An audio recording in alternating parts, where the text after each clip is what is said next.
Hey, if you're pregnant over 40, I have just the community for you. It's a private community away from Facebook where women just like you come together to meet and support one another during pregnancy.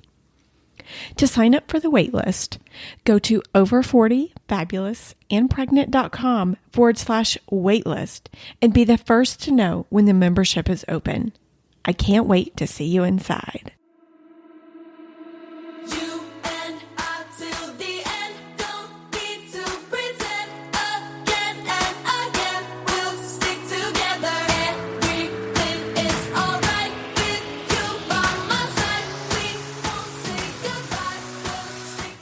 Welcome to Over 40 Fabulous and Pregnant. This is episode 16, and I am your host, Jamie Massey.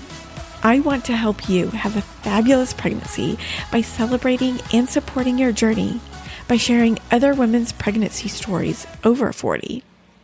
While we do discuss medical treatments and medicine, you know we aren't doctors. These are women's experiences that came before us, not medical advice. On today's show, we have Heather from Knoxville, Tennessee. She has 10 kids and a grandmother to one. She started having kids in her 20s, so she has experience being pregnant in her 20s, 30s, and 40s. In fact, she had 2 kids in her 40s, one at 40 and her most recent at 46. She's 48 now, and I'll let her tell you if she plans to have more. They were missionaries out of the country when she realized she was pregnant at 40. They didn't even have access to health care, so she didn't find out how far along she was until she was back home well into her second trimester. Her last pregnancy was an absolute surprise because she thought she was going through menopause. Heather is deeply rooted in her faith. They homestead and homeschool, and she shares a lot of that on her Instagram. She has a really great story, and she also shares so much wisdom with us too. I know you're going to love this one. And before we get started, I want to shout out to a few people on Instagram. First, to Sober Mom Friend on Instagram for sharing a post, and she also commented on a post that her pregnancy was great at 39. And I want to wish Stephanie Jones Collier on Instagram all the well wishes, as she is 40 and she was our guest on episode 2. She is being induced on the 18th, and I wish her all the happy bushing on that day. I really want to expand this community beyond this podcast in social media. I want you to be able to connect with other pregnant women in their 40s. And I finally have brunch scheduled. February 25th in downtown Grapevine. There's a small group of us so far, so if you'd like details, you can DM me on Instagram or email me at jamie@over40fabulousandpregnant.com. I would love to have you. And with that, let's get into Heather's pregnancy journey at 40 and 46. Heather, welcome to the show. I'm so happy we could get together as a fellow homesteader to share your story on the show. Well, thank you very much. And yes, fellow homesteader. So Heather, let's go back to when you started having babies. You started having kids pretty young. So let's go back and then go to your 40s, because you had 2 kids in your 40s. Right. My first biological baby was born a month before my 23rd birthday. So I've had the experience of having babies in my 20s, my 30s, and my 40s. Yeah, it's actually, I think I'm maybe a bit of a novelty in that regard. I'm not sure everybody has hit all 3 decades. Yeah, that's neat. So let's go back to when you were 40. Okay. This wasn't planned, but it wasn't a surprise. No. You know, I had a baby 2.5 years earlier. And I had no reason other than my age to assume that I might not have any more. We weren't avoiding pregnancy at all, but you kind of start to assume as you're creeping towards 40 that your fertility has diminished. And that's what all the news stories tell you. You have a better chance of getting hit by cars, you cross the street, and blah, blah, blah. But it was not true for me. It was not true. So what was that day like finding out? Well, I found out that I was pregnant with him actually in a rather dramatic way because we were missionaries and we were not accessing medical care in our field country. And so it was when I came back to the States that I found out that I was pregnant. But I didn't know exactly how far along I was. And so I found out by ultrasound. And normally the ultrasound screen pulls up this adorable little blip with legs and arms flailing. But this ultrasound screen pulled up a 19-week baby. Oh, what a surprise. Yeah. And it was amazing. And it was pretty cool. It really was. And, that I think was maybe my first glimpse, however, of how the medical community was going to react. Because I am what they called a geriatric grand multipara. And there was a little bit of a, Mm-hmm. and a lot of, oh, you need genetic testing, you need this, you need that, even though absolutely nothing had indicated any kind of issue up until that point, So that, yeah. So you went into the sonogram knowing you were pregnant, but it just you didn't know how far along you were. Yeah. And how was your pregnancy? So it was very, very good. Actually, I felt great. I mean, I had normal first trimester, tiredness. And as a matter of fact, my pregnancy before that in my late 30s had been my first where I developed gestational diabetes. Mm-hmm. And my first GD screening with that pregnancy, I actually passed it fine. But later on, towards the end, I did start to have issues with my blood sugar creeping up. And so, at that point, I did end up using medication to keep it lower because diet wasn't helping. But that was it. I mean, I'm not trying to sound flippant about that, but I felt fine. And it really was not, it wasn't a complicated pregnancy at all. How was it different than your pregnancies in your 20s and 30s? Because this is your 9th baby. Yeah. How it was different was I was much more tired. Mm-hmm. I was much more tired. And frankly, those normal, when everything starts to loosen up in your hips and all of that, my body knew exactly what to do and how to do it. And it just did. And so it definitely was, again, not difficult at all. I would not say that. It was just more exhausting. And the biggest thing with that pregnancy was just the recovery time. Mm-hmm. It is very different to recover when you're 40 than it is when you're 22. Did you find out the sex of this one? No, we never do. So, that, that was our 6th little boy. And, it's funny because when he was born, one of the nurses said, "Oh, you have a little boy." And I was like, "Well, this is 6." And she looked at me, and for the moment I was just like, "Oh, I bet that does sound like a lot to some people." Huh. Yeah. I love that. So he was also my biggest baby. Mm-hmm. and that's an interesting wrinkle of pregnancies for me, because when I tell you about my next pregnancy in my 40s, this guy was 10 pounds and 9 ounces. Ooh, that's a big So boy. yeah, he was a big boy. Um, and, and I do think that that had something to do with the recovery. And I did, up to that point, I had experienced that phenomenon that a lot of people have where each baby gets a little bit bigger. Mm-hmm. And so, yeah, the baby that I had when I was 40 was my biggest baby.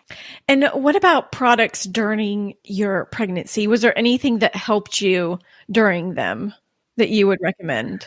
That's a really good question. I am a big fan of compression socks. Mm-hmm. I don't have any issues with veins or anything like that. And I don't know if it's because I always wear compression socks when I get to that kind of late second, third trimester pregnancy or not, but it definitely can't hurt is kind of what I've always figured. So that I would say is my go-to, compression socks. You're the second one to recommend those, so there must be a thing with them. I did it because my mom had developed such horrible varicose veins in pregnancy. And I was really afraid of it because it was something that really altered her, quality of life after she was done having kids. And she had two, but by the time that my brother was born, she was just really uncomfortable. And I didn't want that to happen. Yeah, definitely. So for baby number 9, how are you preparing for them? There was so much going on because, as I said, we had just returned to the States. And so, honestly, a lot of particular pregnancy was spent in just a rush of resettlement. And I really feel like maybe it was partially because it was a known quantity, but there just was not a lot of focus on there's going to be a baby here soon. It was really Mm-hmm. kind of more of a, hey, we should definitely buy a clothes washer, you know? So I know, and it sounds horrible, but it's horrible. But isn't that really deep down the truth of pregnancy? You can go out of your way to kind of feather your nest or rearrange your life, but a baby is coming, and that is a non-negotiable. Mm-hmm. And so even if you get stressed out and making space mentally for a child, it's still just going to happen. And that was very much illustrated in his pregnancy and birth. He when he was born, he came home and life just kind of continued on. So it was probably the easiest that I've ever had because it was just, here we were, just doing our thing. Mm-hmm. And there's no, like, your life isn't interrupted as maybe much as baby number 1 would be. Oh, yeah. Baby number 1 was complete interruption. And baby number 2 was complete, oh, I think I know what I'm doing, but then not. And I think part of that too is really and truthfully the age, because being 40, I just don't invest in a lot of the things that I did when I was a 27-year-old mom, Mm-hmm. you know? So like asking about products and things like that, I kind of have my go-tos and I know what works, and I know my body. I know my body not pregnant. I know my body pregnant. But emotionally, I also just have a lot more bandwidth, I think, for things that are outside of maybe the daily norm, and just letting it be, Mm-hmm. not getting too wrapped up in it, not getting too stressed out over it. Yeah. I think that's kind of the gift. And that transfers to when they're toddlers, because I just don't have the life that allows me to get really, really, really worked up when a 2-year-old decides to go on, a nap strike. Mm-hmm. Um, Uh-huh. I just don't. Yeah. When I was younger, that would be like, oh, what's going on? Will they ever stop? Will life go back to normal? Am I doing something wrong? And now it's just like, well, moving on. Mm-hmm. Okay, no nap today. Hey, maybe you'll nap tomorrow. If you don't, that's okay too. We'll figure it out, you know? So, Yeah, and I think that also goes with the wisdom of motherhood because I see my little sister and she is, I think, 39 and she has her hmm first 2-year-old right now. And so I see her stressing about everything. And I think Oh, that yeah. there is some wisdom with the multiple children for sure. I think you're right. I think you're right. It sanctifies you. Hmm. It Definitely. sanctifies you. Yeah. So when you're pregnant, do you have any cravings or anything with this one? Yeah, I have a weird thing. I like to cut up vegetables and eat. They're really just a tool. Like cut up carrots and celery and cucumbers are a tool because what I want is that dip mix that you buy, that like Hidden Valley Ranch Oh, dip yeah. mix that Uh-huh. you mix into sour cream. And Hmm. that's what I want. But, people look at you funny if you just get a spoon. So you eat the carrots and stuff like that. That stuff is Is so is good. total it's so yeah, I guess I just want the fat. I'm just Hmm. like, oh, give me all of that creamy. Yeah, I don't know what it is. And some people hear that and they're like, oh, that's disgusting. And other people are like, oh, yes, yes, that sounds fabulous. Oh, but yeah, that's my jam. And looking at it from a homesteading lens, how is it different on the homestead when you're pregnant versus not? You know, obviously, homestead life is seasonal. And Hmm. so if you're pregnant and you're heavily pregnant in the summer when a lot of that, outside stuff is going on, it can be a major issue.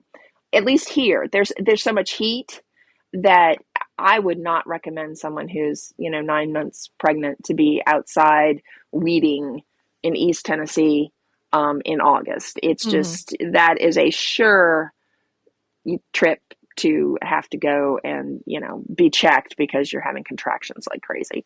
You're going to dehydrate instantaneously. Hmm. Um, but you know, really, for me, that's manageable. It's after the baby is born and kind of navigating a newborn and homestead responsibilities can be a bit trickier for me personally. Yeah. Um, yeah, I don't know about you, but running a pressure canner while, wearing a baby in a Moby wrap it's just a little too adventurous for me on a lot of days. I'm going to be honest. I mean, Yeah, I can imagine. I picture yeah. myself like butchering chickens with a baby Oh, on the front or you, something.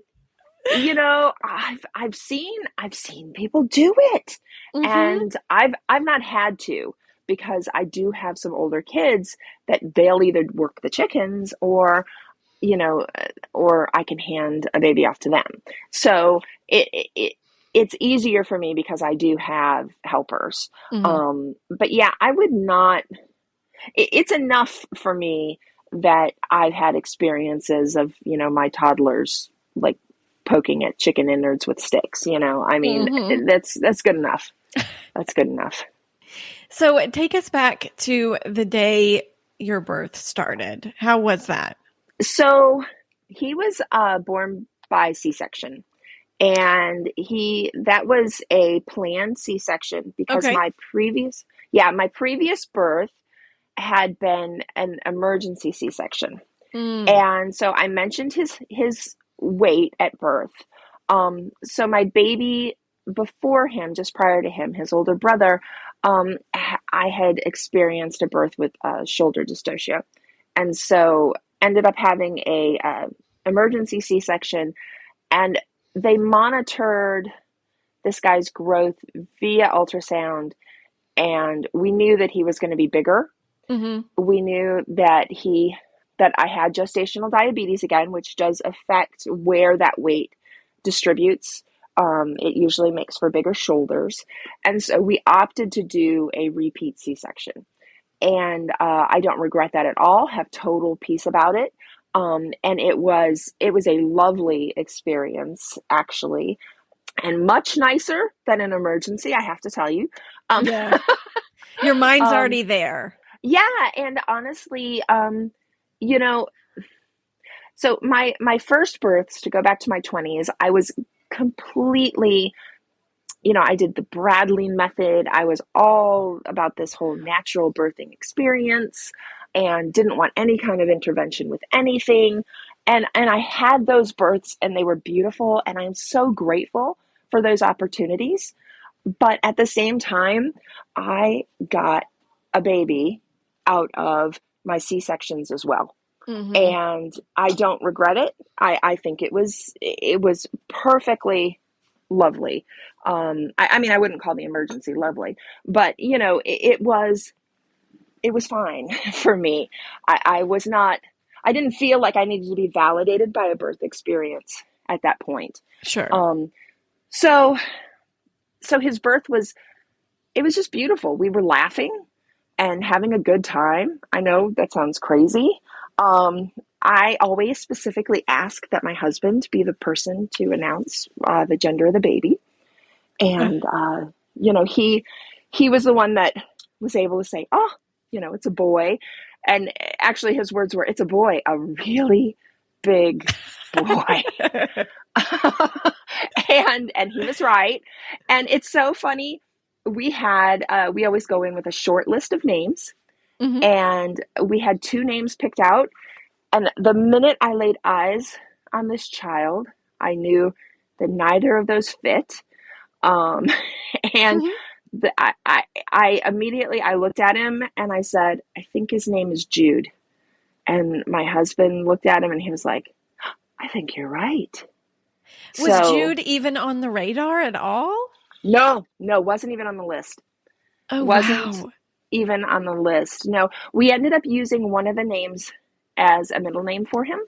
Mm-hmm. But no, Jude wasn't even, no, but he is 100% a Jude. It is who he is. That's awesome. So was the doctor, did he consider, like, because you had a C-section for the pregnancy before, then Mhm. you need to plan the C-section out and not do a V birth? No, he was open either way. Mm-hmm. He was I feel like we were very blessed. The doctor was a young guy, and I felt like while he was clearly outside of his comfort zone because of the sheer number of babies that I'd had, he also took a lot of time to talk to me and to listen to me, and he clearly respected what he heard me saying about my body. Mm-hmm. And I felt very much like he was totally on board. Had we chosen to do a VBAC, I think he would have been absolutely fine with that. However, after Jude was born, he did that next morning when he came through doing his rounds. He was like, "Your gut was right." You know, Mm-hmm. he was like, "Your gut was right."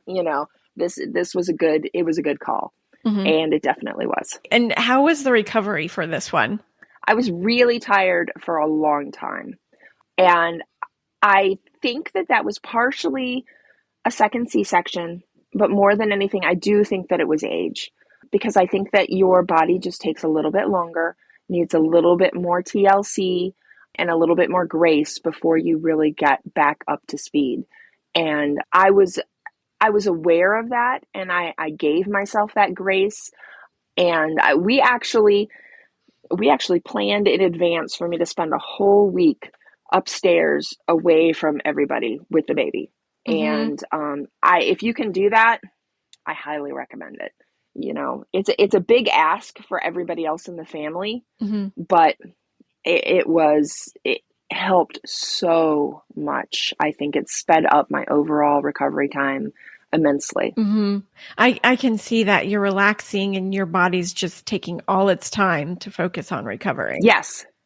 Yeah, all of your energy is literally going into producing milk for that baby and restoring that your body. Mm-hmm. And another thing that I believe really strongly in is nutrition for postpartum moms because I think that a lot of times, it's hard and we want to just kind of grab whatever we can to eat and move on, but our bodies have been through a trauma and they Definitely. need to rebuild. Yeah. And so if you take that time and you prepare and you are mindful of providing true nourishment for your body, hmm that helps a ton. It really does. And what was that true nourishment for you? I leaned really heavily on a lot of proteins, like red meat protein and good fats, and a lot of salads to keep everything flowing nicely. Yes. Very you know, important. uh, oh, it's very important. Yes. But, I think balancing fats and proteins, those are the things that your body is desiring as it is repairing those cell structures. And obviously, you need sources of calcium. But if people go to dairy often for their calcium, but if you're trying to keep everything loose in your bowels, then dairy is not always the wisest choice. So making sure that you're getting lots of, spinach and broccoli and things like that are huge. Yeah. Yeah, definitely. And do you like to breastfeed? I do, yes. Yeah. I have been able to nurse all of my biological babies, and let's see, varying amounts of time. I've spent probably a huge chunk of my life. I should sit down and add it up someday, but it might be frightening to find out how many how many months of my life I spent with a baby. But yeah, I nursed Jude for almost 3 years. That's great. And do you see your children being healthier because of that? You know, um, I feel like yes, in terms of their immune system and, things of that nature. But I'm always very cautious with that because I feel like we can accidentally elevate things like nursing and home birth and all of this to a status that it really should not enjoy, which is one of kind of idolization. Mm, Um, so and good. so, yeah, it's so important to remember the saying that's popular now, which I love, is fed is best. hmm And especially, I think, for moms who are first time moms after 40, breastfeeding can be hard. It really and truly can be a marathon. And, I have absolute respect for women who manage despite pain or, anything that they're struggling through in order to make this happen for their baby. But for me, it's always been a much easier journey, except for my last baby. So again, I like to just make sure that I always issue a disqualifier there because I don't I don't ever want anyone to feel like they're inadequate if they have done their best and they just can't. Yeah. So let's say 5 years has gone by after you heal from this Mm-hmm. pregnancy. Then what? Yeah. So during that time period, as I mentioned, we don't avoid pregnancy. I had several pregnancies very early on that ended in miscarriage. And that was in the first, call it 3 years after. So from the time I was, call it 41 to 44, I would either not know that I was pregnant yet, or I would have just found out a couple weeks in. And then I would start cramping, bleeding, Mm, lose the baby. And it was a really hard emotional time, but it was also good for me to grapple with the fact that my body was changing, um, and that this was in a way kind of part of the process that I was going to experience as I got older if we continued to not use birth control. And I went in and I love we see a family practitioner who has some great holistic approaches. And I eventually went in, saw her, and had her check all of my hormones. And she said, you're in perimenopause, and this is very normal. And this is just what you should expect. And eventually it will stop. Eventually you'll not be able to get pregnant eventually. And so that's where we were leading up to my last pregnancy. Mm-hmm. You thought you were done having kids. Absolutely. Yeah. Even the miscarriages had stopped, and my cycle had really spaced out. I wasn't totally skipping yet, but I was to the point where my cycle was going like 50 days, that kind of thing. And then I would like bleed for an extended period, but then it would be another 50 days or 42 or, that kind of thing. And it just got crazy. And I said, well, here we are. This is where it is. And so I completely did not expect in any shape, form, or fashion to be pregnant Mm-hmm. again. And then in June of 2020, while the rest of the world was being crazy, I got pregnant again. And how did you find out? Like, you were missing a cycle, but that was kind of normal at that time. I did. Yeah. So I waited until I missed. So I felt kind of pregnant. But here's the thing, perimenopause often feels like pregnancy. It's a little bit strange. You have the same like breast tenderness that kind of comes and goes because these hormones are they're just crazy. You're just having crazy hormone things. And so I thought, I feel weird. So I made an appointment to go talk to my family doctor. And I just wanted her to do another blood draw and make sure that nothing was wrong because I was just feeling weird. And she said, well, before you come in, it's policy, and she had done this previously. It's policy that you pee on a stick. And, last time I had peed on a stick and I wasn't pregnant and I went in. This time I peed on a stick. Boom. Very pregnant. It turned instantaneously. How were you feeling at that time? What did you think? Oh, my husband and I laughed hysterically. We did. We laughed hysterically. My husband was 49, and, we're used to being like the crazy people. Homesteaders are crazy people in and of themselves, right? I mean, people That's kind of right. look at you like, why are you killing your own chickens? Go to the grocery store. Uh-huh. And, we've already got a ton of kids, and people are like, are you done yet? Well, they finally had quit asking if we were done yet. And here we are going, oh, by the way, not done yet. Here's number 10. Here's number 10.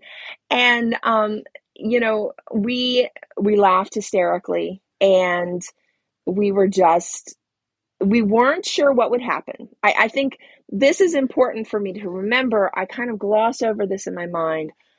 There was an element of, oh, am I going to have another miscarriage? Because that had been, my most recent set of experiences. Mm-hmm. And so while we were kind of stunned that it had happened, it really did take a few weeks before we were able to kind of invest and say, this might actually happen.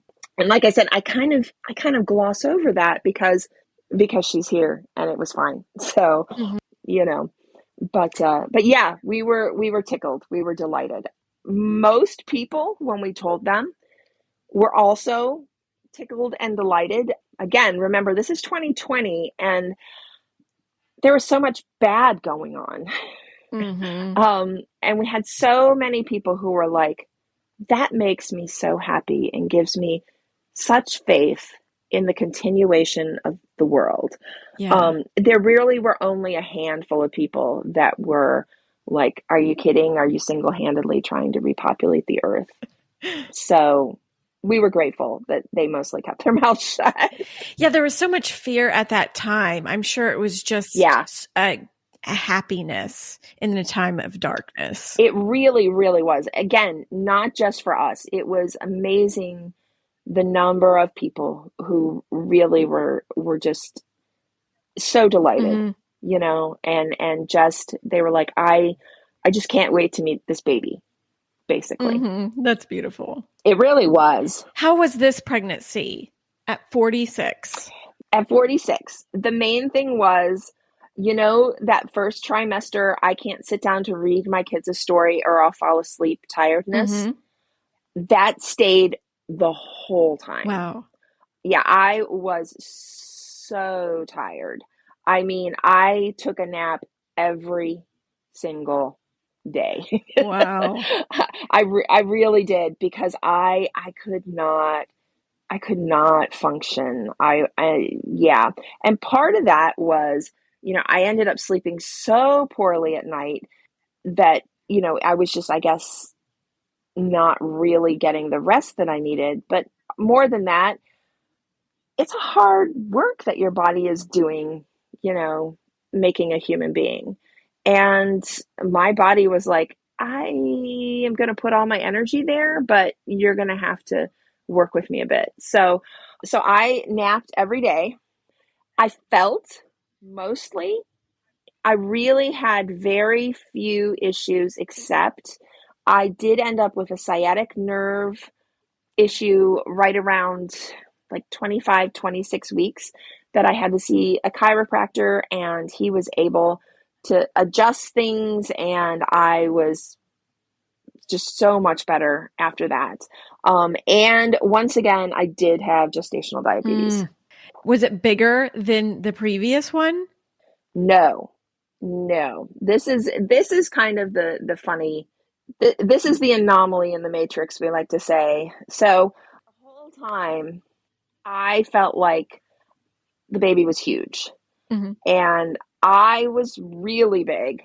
But as it turned out, it was just a lot of fluid. And she was 8 pounds and 5 ounces. She was actually my tiniest baby. Wow. So did you find out Yeah. the sex for this one? No. We did not find out. Is it just for fun? Oh, yeah. Yeah, absolutely. I mean, it's like shaking a present before Christmas. I don't want to know what's in there. And also I just want to have just that little bit of time. They really only, quote unquote, belong to you when you're pregnant. You really only have that little glimmer of time and space with them. From the moment that they're born, they belong to the whole family. And that's not just the family in your house, the extended family, and then they grow up and they leave and you have grandkids. I mean, and so I cherish that little window of time where they're kind of just mine. And I don't want to give that away. And I feel somehow like, while maybe I might want to know, I don't want the whole world to know. Yeah, I know it's selfish. It really is. But that's okay. I'm okay with being selfish in that regard. I'll take it. So we had a little girl, super exciting, because up until that point, we'd only had 3 girls, and we had not had a girl in 10 years. When she was born, there was so much delight. I mean, it was just amazingly delightful. However, after she was born, I ended up hemorrhaging that evening. Ooh. And so my recovery and everything was just much more traumatic, much longer, much harder. Could that have been age? Possibly. Could it have been the number of babies that I had? Possibly. Could it have just been, God just said this is what's going to happen? Possibly as well. Because there were no, huge glaring red flags or anything of that nature. But an hour after she was born, I ended up hemorrhaging, and then spent that whole night being worked on. So it was, all of that's kind of a blur for me. Sure.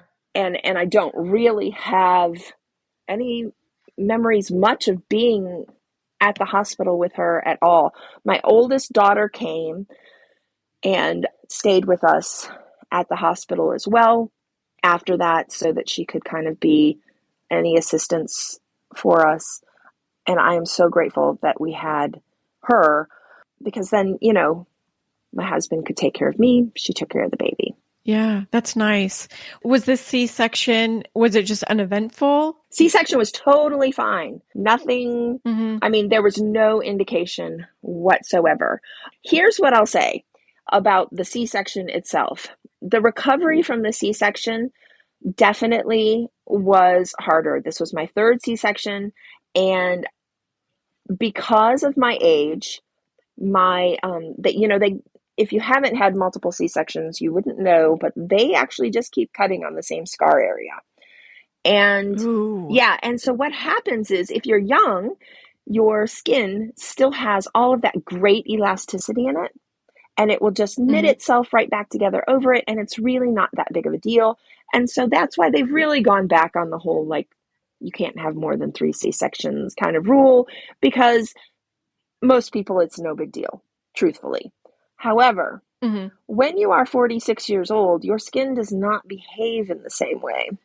And my skin really struggled. A part of my C-section scar kept reopening for 3 months.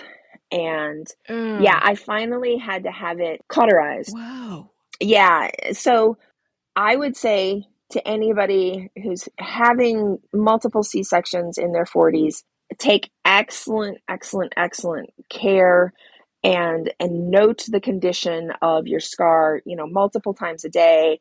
Make sure that you really stay on top of it, because I could see how that could really easily become an infection issue or something like that. It did not for me, but I mean, I was vigilant about it. Yeah.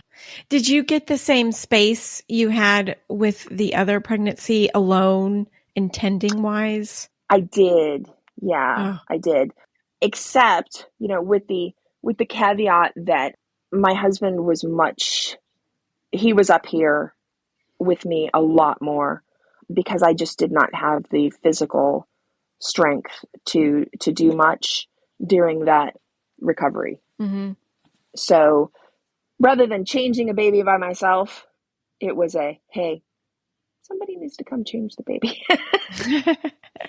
I can't do that. I can't lean around and all that kind of stuff. So Yeah. And when you know you can't do it, it's always better to ask for help too. oh yeah, yeah. And she was tiny to me. I know that that's not a tiny baby, but she seemed fragile. And like I said earlier, she was my first baby that I really struggled to nurse. Oh. Yeah, she was so difficult to nurse. It was bad enough that I I was like, I think we may just be done with nursing. By the I think by the 3 or 4 month mark, I was like, I think I'm done. Now, I managed to keep going, but honestly, that was really propelled by having already had the experience that I could probably push through it. Mm-hmm. If I hadn't had that, there's no way. And also just the knowledge that because I wasn't having any difficulty producing milk, I was going to be pumping and then putting it in a bottle, and that really just sounded exhausting. Uh-huh. Extra work for sure. Yeah, yeah. So I guess I'm just revealing what a selfish person I am there. It was just well, I'm going to be doing this anyhow, so might as well just take it straight Listen, from the tap. people that have homesteads, I think they tend to be very efficient people. And the Mm, fact that you're doing like 2 things to double yes. up, I think it just doesn't work for your brain. No, it's just redundant. I mean, that was Mm-hmm. literally, that was the word that I used when I was talking to my husband. I said, I will be creating a redundancy. Mm-hmm.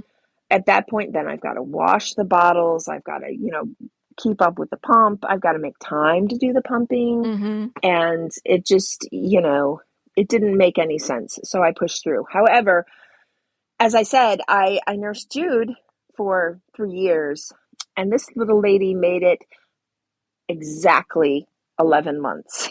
So, Wow. A stark yeah, contrast for sure. yes, yes, yeah, because then she discovered biting, and then I was really done. Ooh, I was yeah. really good and done. Yeah, Mm-hmm. She ended it for herself. she did. And you know what's funny? She has a personality that she has enough personality for like 5 children in and of herself. I'm not even joking you. And she was totally fine with being cut off. It was just like, fine then, and just moved on.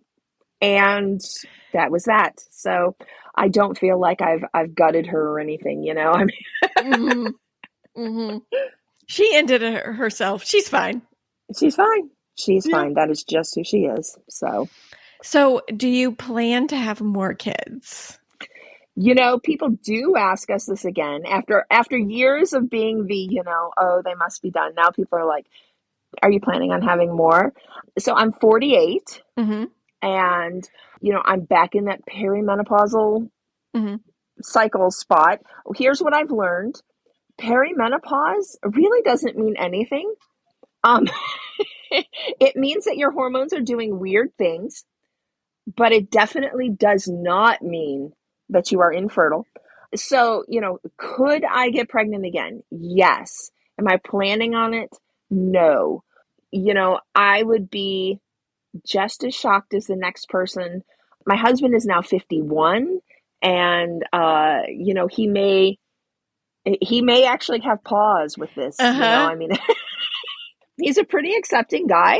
He may finally hit a wall of going, oh, are you kidding? Huh? You know. So the funny thing is we homeschool as well. Mm-hmm. And I don't think I ever told you my last baby's name. Her name's Alice.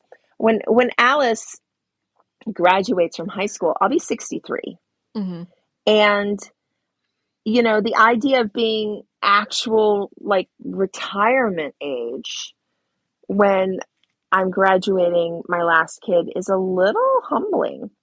So I love it, and I have enjoyed, I mean, I cannot tell you how much I enjoy this toddler phase for her versus and with Jude too. I mean, I've just enjoyed it so much. But having said that, I do look forward to being 65 and maybe not wanting to have, a 16-year-old. Mm-hmm. So we'll see. We'll see what happens. Cool. Yeah. And what do you I'll let you know. Yeah, we'll have to talk again if you get pregnant at 48. Yeah. Anything what has been your biggest challenge being pregnant in your 40s? I think mostly 2 things. Number 1 has been, while I had a fabulous doctor when I was pregnant with Jude, we moved to this farm, and the doctor group, the medical group that I had when I was pregnant with Alice, definitely, they were not, I mean, they actually told me at one point, I'll just be honest, they were like, we've never had a mom as old as you who just got pregnant on her own. And they were not as well versed, I guess, in the health Mm-hmm. of a mother past 40. They were very, they were never condescending, but they were very much in this, why would you with a lot of stuff. And I did not really feel very supported. As a matter of fact, I ended up no longer seeing one of the doctors in the practice because I felt that I was being treated like I had no clue what was going Mm-hmm. on. And I'm sorry, even if you're 46 and it's your first baby, at 46, you know your body. Definitely. And yeah, and I could not have said that when I was 25. I could not have said, well, I know my body and I know what's going on. But by the time I hit 40, I do. and, you know, just listen to me and hear what I'm saying about what's normal for me versus what's normal in your textbooks, Yeah. you know? And I didn't feel that he had the ability to do that. And I literally went to the front desk and said, don't put me with that doctor ever again. So I stayed with the other doctor that was in the practice, and she was great. She really was. She had zero experience. The oldest mom that she had ever had was 42, and she had a lot of preconceived notions, but at the same time, I felt like she was willing to listen and to learn and to, see me as a human being and not a statistic. Yeah, that's good. I'm glad you Yeah, advocated for yeah. yourself. And sometimes we just have to do that. And that, again, that's the beauty of being over 40, Mm-hmm. frankly. When you're younger, you don't always do that. You feel a little bit intimidated. Well, he probably knows, he's the doctor. Yep. Yeah. At 46, I don't care what your medical degree is from. You don't have a medical degree in me. That's right. I do, and I'm not saying that in a pushy, snotty way. I'm saying that as a human being who has lived in this skin, and I know it. Mm-hmm. I know it. I love that. So I would say that was definitely the biggest thing. Secondary was obviously, if I go out with my adult kids and my daughter who's now 21 months old, yeah, everybody does assume that that's my granddaughter. And I do have a granddaughter, but she's a couple months younger than my daughter. So, so there's that. That's another question I was going to ask you. So you only have one grandchild? Yeah, I have one, and she will be a year old next month. Wow, that's so cool. Yeah, no, it's super cool. Alice became an auntie at 10 months old, and we joke about it all the time. It's pretty cool. So I have a granddaughter named Rahel. It's a completely different experience, and I actually was able to nurse Rahel because my daughter had some feeding issues, and Rahel has some health challenges, and she can't digest formula. So I was able to pump for her and then also, feed her. So wow, highly recommend. That's so cool. It's like the ultimate gift to give your grandchild is like, it was the coolest thing. Yeah. That's so neat. Yeah, it was the coolest thing. Yeah. And she, she's doing much better now, but she has cerebral palsy and some health concerns. So just being able to kind of, when we talked about breastfeeding and the immune systems and everything, knowing that she was able to, keep getting some immune boosting going into a winter when, her immune system wasn't going to be able to fight on its own was huge. I mean, I felt like that was a huge blessing. Yeah, that's amazing. And is there anything you'd recommend that you would help prepare someone for a pregnancy and birth in their 40s? I would say make sure that you have lots of support, and make sure that that you give yourself a lot of grace, and that you really communicate to people what you need. And when people offer, any kind of assistance that you think that you might need, don't be prideful and say, no, I've got it. Be honest, and don't push yourself beyond what you can do. Allow people to be part of the process and to bless you and your baby. Mm-hmm. That's great. And what advice would you give yourself when you were pregnant if you could go back? Oh, that's an excellent question. One thing that I regret, having had gestational diabetes, I was not aware until later on that you could not use that nasty drink for your glucose test. Really? Yeah. There is I believe it's 10 jelly beans or something like that you can do instead, and it has the same amount of glucose. And I would definitely do that, because I don't know what your personal experience is with those drinks, but I've heard they're they terrible. just make you feel like you want to vomit. Yeah. Yeah, you just want to vomit. You just want to vomit. So I would definitely, find out more about that. Again, I'm not an expert on it because I didn't do it, but I would definitely look into that. And I think maybe ask more questions in choosing medical providers, ask more questions about people's experience with older moms and try to kind of fetter out if they have a bias that's kind of lurking underneath the surface that you might be able to ascertain before you sign on. Mm-hmm. That's perfect. And where can listeners find you on the internet? I am on Instagram at to sow a seed.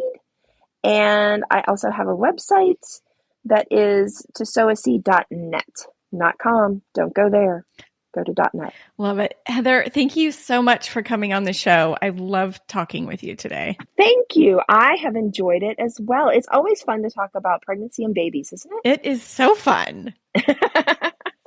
You have a great gig getting to talk about babies. I know. It doesn't get old ever. I bet it doesn't. Heather, thank you so much again. And that wraps up another great show. I told you it was a good one. So many tidbits of wisdom in there.